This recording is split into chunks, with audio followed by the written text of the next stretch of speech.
Hello. Welcome to your next episode of Deep Calls to Deep. This is our 10th week of going through 52 Hebrew words that every Christian should know.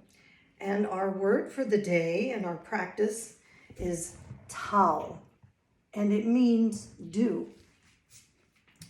And I'm just going to read what he has here. Do you need God to bless you today? It may surprise you to learn that in the deserts of the Holy Land, one of the things people rely on for life is something most of us rarely even think about, and that's the dew. You see, it doesn't rain much in the desert, but moisture in the air at night that comes from the Mediterranean means that the morning dew can be quite heavy in the early summer.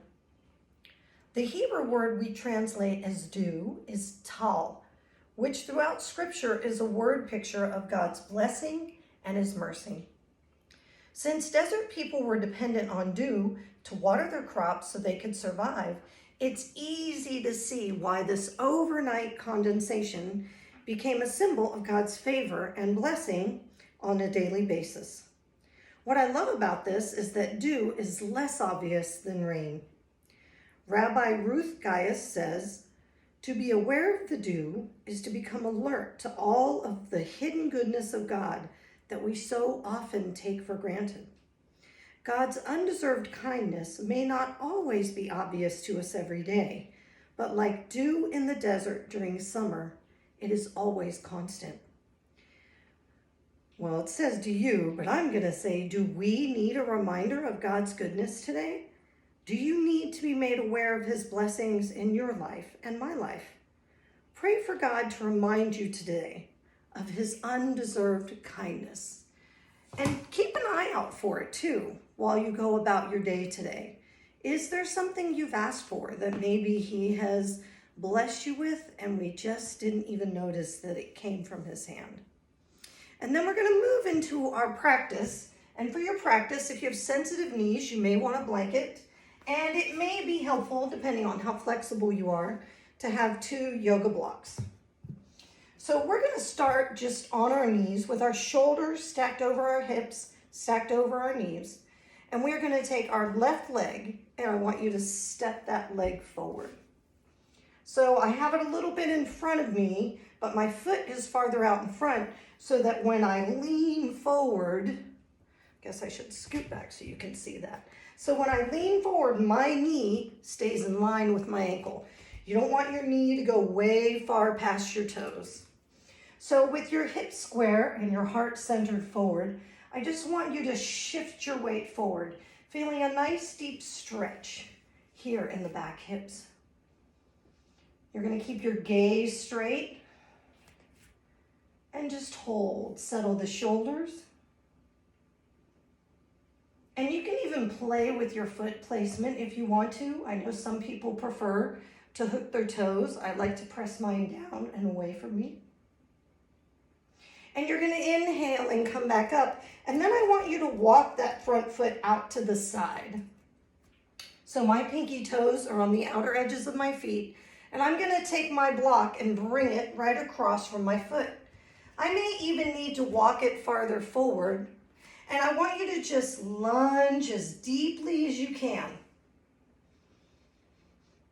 If it's available to you, you can even put your hands on the floor. If you're even more flexible than that, you can put your elbows on the ground or try and get your elbows, I'm going to scoot back here, your elbows on the block. Now that's pretty deep. You don't have to go that far. You can just stay upright. Or you can rest your elbows down. Take about 3 breaths here.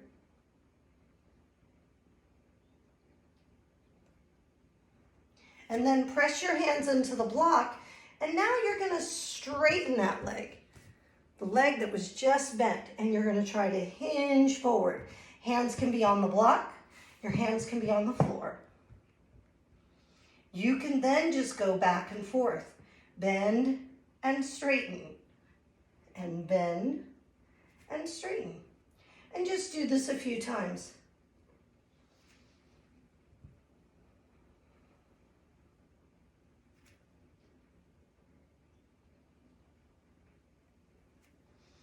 This time, I want you to see if you can keep your leg forward, stack your shoulders over your hips, and reach your arms up overhead. So as we bend forward, I always think about, when I think of the dew, I mostly think of the grass. So folding forward is when, upon deeper inspection, we might see the loving kindness. And then with the lifting of the hands and the heart, maybe lean backwards a little bit, we can tell him we're grateful for his loving kindness. Then palms come together, hands come to the heart, and keeping the balance as best as you can. So engage that core. You're going to swing that left leg so that it's stacked underneath your hips again. And then we're just going to switch. You're going to bring that right leg forward. Grab those blocks if you need it. Hinge the body forward. Remember that knee is in line with that ankle. Deepen the breath. Try to release the hips. Maybe the gaze is on the floor where the mat meets the floor.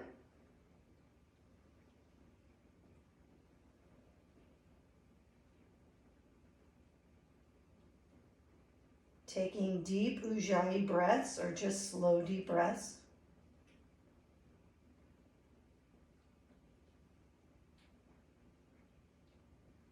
And then when you're ready, you can walk that foot out so that your pinky toe side is on the edge of the foot. And you're just going to sink down as deeply as you can. Remember, one side always seems better than the other. And I like to play with this a little bit. You know me, I have to move around.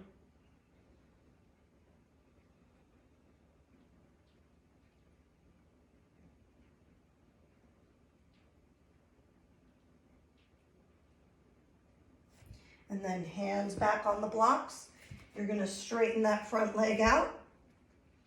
You can bring that leg more in line with your hip. It doesn't have to stay wide. And then just a little bend and straighten. Okay, especially if your hamstrings are tight. And then we're just going to sweep forward and back. Maybe you want your blocks a little higher. Forward and back. And again, forward and back. And then being as balanced as you can, you're going to come up. Keep that core engaged, those shoulders stacked, heart and hips face forward, and then reach those arms up overhead. If it's available to you, you can try to arch yourself backwards. Receiving into your heart and your hands that loving kindness. And then stack those shoulders over your hips. Hands come together. And when you feel like your core is ready, step your leg back. Thank you so much for joining in with our Deep Calls to Deep love letter to each of you. Feel free to email me back and ask me any questions or just let me know what you think. And we want to make these for you as a blessing to you. Shalom.